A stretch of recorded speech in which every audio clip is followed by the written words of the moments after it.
Bab 140. Iya serius.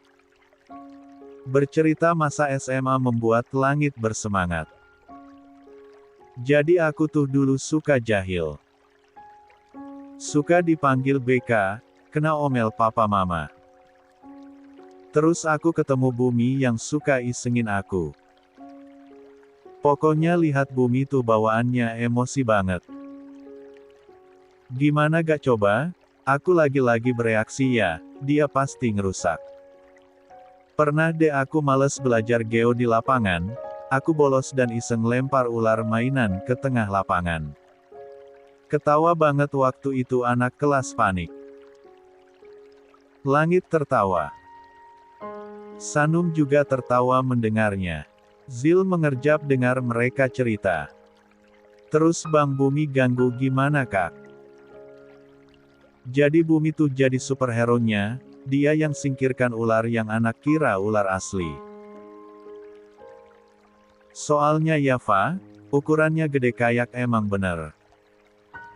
Puas ketawa dari atas, aku panik karena Bumi lihat aku yang di lantai 3 sampai aku ketahuan ngerjain sekelas. Tawa Sanum pecah. Gak sampai segitu aja. Aku tuh heran sama Bumi, di mana-mana ada dia. Waktu aku bolos pelajaran olahraga dan makan mangga di atas pohon, dia juga datang. 96. Gak tenang. Kok bisa jadi kak? Benar ya jangan terlalu benci karena bisa berubah cinta. Langit tertawa. Iya itu benar. Kalau kami dulu salah paham Sanum. Dinikahkan deh. Sanum membulatkan mulutnya. Ya gitulah. Akhirnya aku sayang banget sama Bumi. Bumi tuh walaupun nyebelin dia sayang banget. Act of service banget lagi. Berarti kak Langit nikahnya waktu sekolah. Langit nyengir. Iya. Dia lalu mencondongkan badannya dan berbisik. Kami rahasiakan biar gak ketahuan. Wah. Kok kita sama kak? Serius. Langit membulatkan matanya juga kaget. Sanum tertawa dan mengangguk. Aku sama Mas Gaza juga zaman SMA. Rahasiakan juga. Salah paham juga. Gak, Mas Gaza minta aku jadi istrinya. Wow. Aku pikir aku doang ya nikah zaman SMA. Haha enggak kak. Mereka bercerita tanpa mengumbar air. Sanum juga tidak menceritakan kenapa bisa Gaza mengajaknya menikah dan Langit juga tidak bertanya hal lebih. Mereka bercerita tanpa melewati batas privasi dan masa lalu yang tidak harus diceritakan. Bahas apa sih cekikikan gitu? Bumi menarik kursi di samping Langit. Gaza juga datang dan duduk di sebelah Sanum. Ada deh. Langit tersenyum lebar. Celita Uma banyak abi. Aduh il. Pusat mereka teralih pada il kecil. Banyak banet. Zil membukakan tangannya lebar-lebar. Oh ya? Uma bahas apa sayang? Nicah. Bumi menatap Langit dengan sebelah alis naik.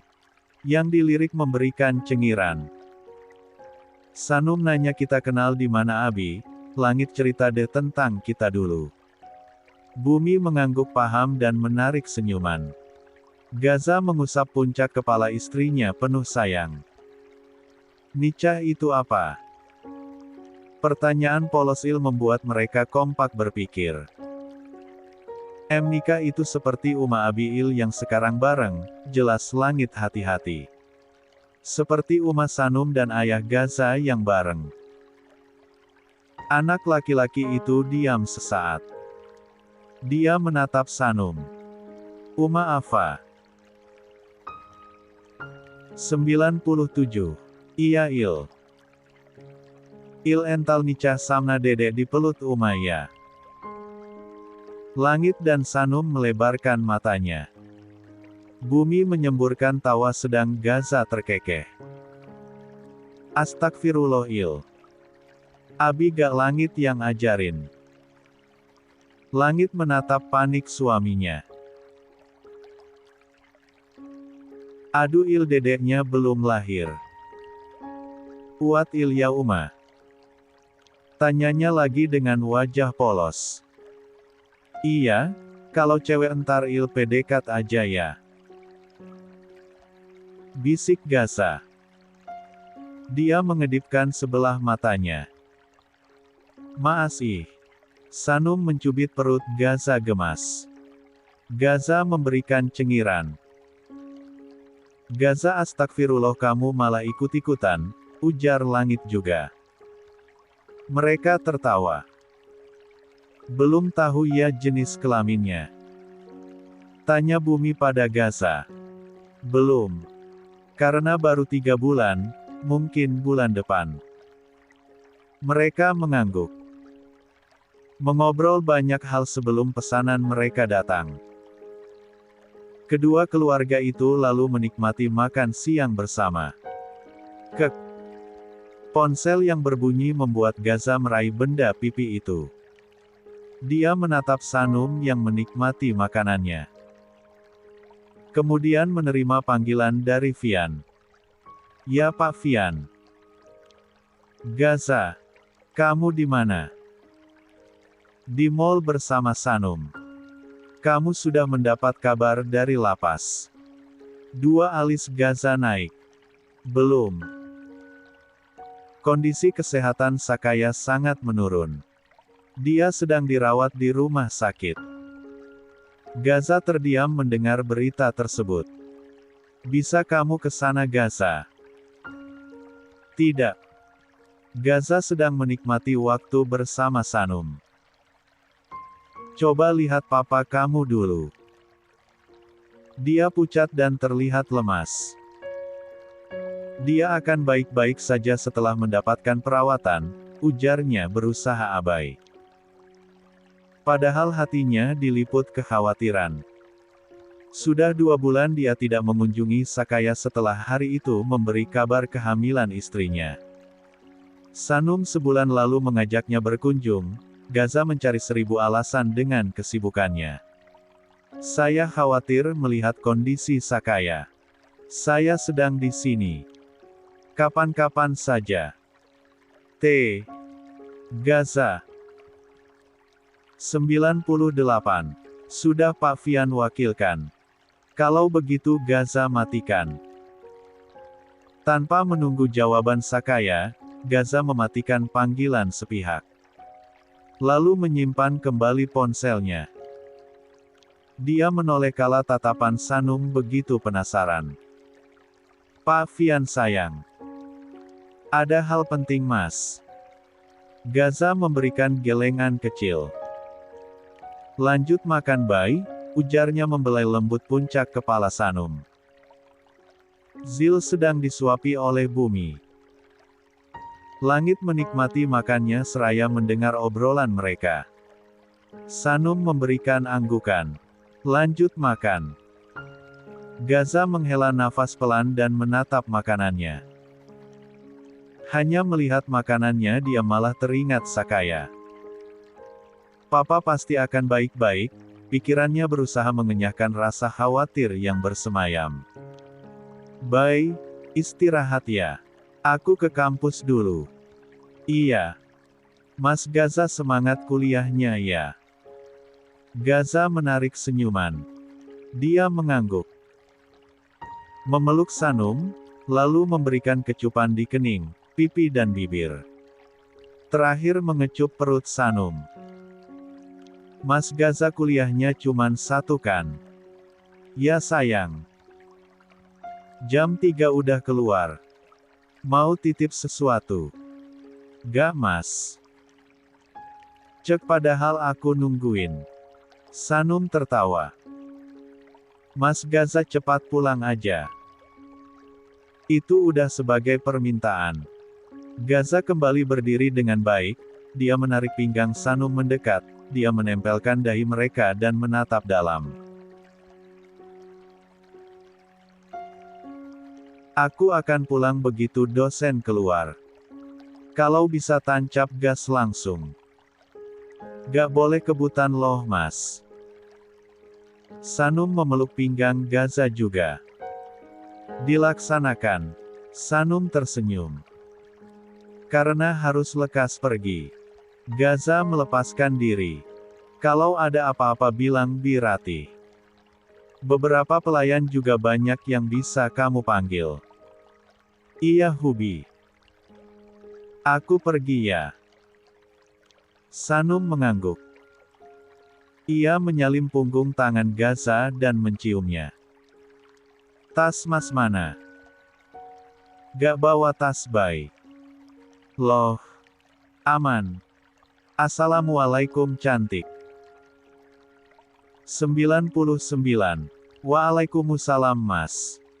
Gaza lalu keluar dari kamar. Sanum memperhatikan, dia kemudian bersiap untuk mandi dan sholat.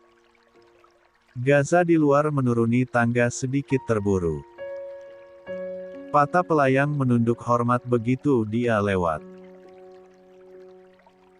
Jaga istri saya dan pastikan apapun yang dia butuhkan langsung ada. Baik tuan muda. Setelahnya Gaza beranjak ke garasi, dia memakai motor sportnya dan melajukan kuda besi itu di jalanan raya. Kala mengendarai motor, pikirannya tertuju pada keadaan Sakaya. Dia kemudian menggeleng. Terima kasih untuk kelompok yang sudah tampil hari ini. Minggu depan kelompok 3 ya. Saya harap evaluasi hari ini juga dijalankan. Jangan terlalu banyak membaca PPT. Baik Bu. Oke absen tadi mana? Apa sudah semua? Seorang dosen dengan kacamata berbingkai mengedarkan pandangan ke seisi kelas. Sudah Bu. Mahasiswi yang duduk paling pojok menjawab. Dia berdiri membawa map absen dan menaruhnya ke depan. Baik, sekian untuk hari ini. Begitu dosen sudah menutup kuliah, mahasiswa bangkit dari kursi mereka untuk keluar kelas. Gaza menyimpan penanya dan mengambil buku yang dia pegang saja. Gaza. Dia menoleh. Seorang perempuan mendekat dengan senyuman padanya. Gaza menatap dingin hingga cewek itu tampak kikuk. Itu aku mau tanya 2 minggu lagi kan kita yang tampil sama Maira juga. Kita belum mulai. Bahas di grup. Balasnya singkat. Minggir. Titahnya karena jalannya terhalang. Mahasiswi bernama Fania itu belum beranjak. Membuat Gaza menatap tajam. Budek lo. Minggir. Titahnya. Lagi. Fania menelan selaiva. Dia sontak geser agar Gaza bisa lewat. Tapi tunggu Gaza. Sebelum Gaza beranjak dia menahan tangan cowok itu. Rahang Gaza mengeras. Tatapannya benar-benar marah karena Fania menyentuhnya. Berani lo sentuh. Gue. Auranya benar-benar menyeramkan. Membuat Fania ciut. Sorry aku mau bilang pena kamu jatuh. Gaza menepis kasar tangan Fania yang lancang. Fania menunjuk pena yang terjatuh. Kala perempuan memungutnya Gaza melangkah pergi. Gaza pena kamu Fania menghela napas. Dingin banget sih. Dia menatap punggung Gaza lalu menatap pena yang jatuh tersebut dengan tersenyum. Tapi itu daya tariknya, gumamnya.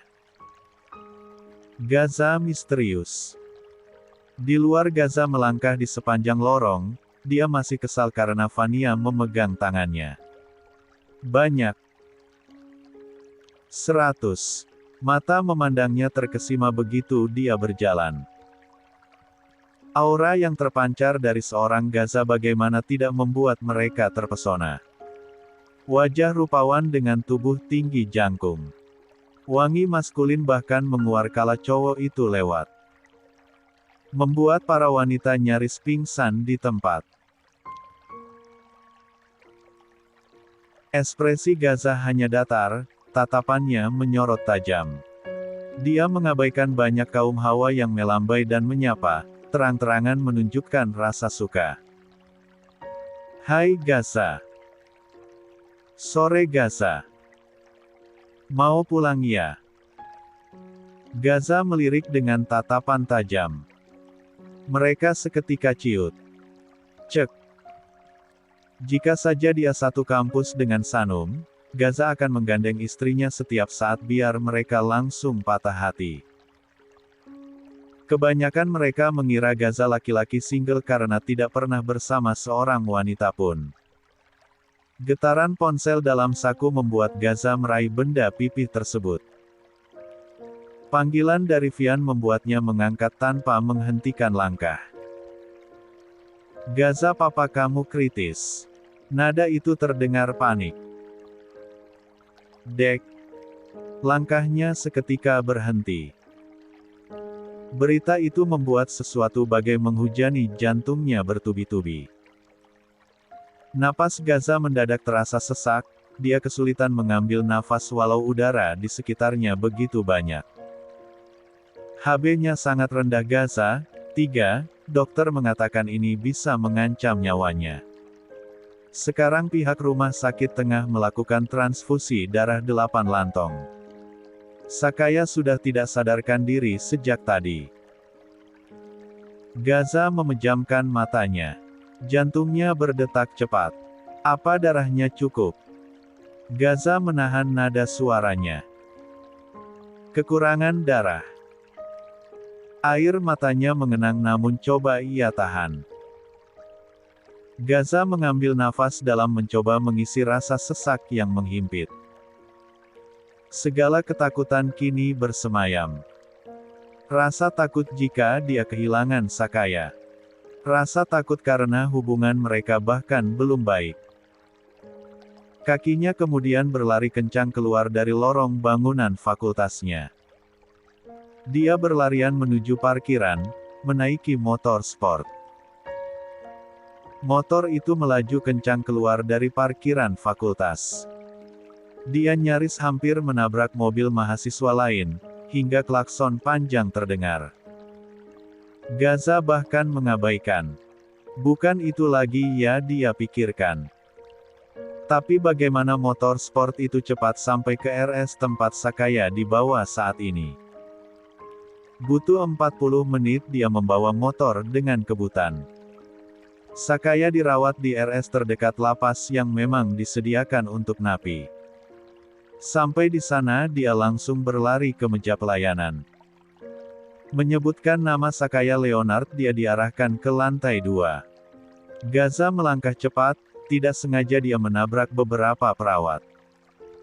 Hati-hati mas. Gaza hanya mengangguk. Matanya memerah, dia terus melangkah menuju ruangan yang dimaksud. 101. Hingga dia temukan Vian yang berjalan mondar-mandir dengan khawatir.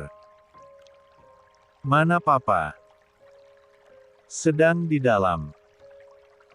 Kita masih kekurangan darah. Suster ambil 2 kantong darah lagi. Suara dokter terdengar panik. Dokter, stoknya kantong darah sudah habis. Hubungi PMI, cepat. Gaza merasakan seluruh tubuhnya lemas. Dia menghalang suster tersebut. Darah saya saja. Saya putranya. Alhamdulillah. Mari ikut saya. Gaza menatap Vian yang memberikan anggukan. Dia kemudian lekas masuk, dia terpaku melihat Sakaya yang sangat pucat dan begitu lemas, seolah tidak ada tenaga sama sekali yang papanya miliki. Tolong bertahan. Vian menepuk pundak Gaza. Laki-laki itu sejak tadi duduk menunduk, dengan dua tangan bertumpu di paha, sedang tangannya mengacak rambutnya. Tampak frustasi. Dokter sudah bilang papamu sudah lebih baik setelah mendapat darah Gaza. Gaza menghela napas kasar. Dia mendongak menatap Vian. Belum menghilangkan ketakutannya. Apa yang terjadi pada papa? Papamu sejak beberapa hari lalu terserang DBD. HB-nya juga terus turun. Kenapa Pak Vian baru beritahu sekarang? Intonasinya jadi meninggi karena kesal. Dia bahkan tidak mendapat informasi jika Sakaya masuk RS sejak beberapa hari lalu karena DBD.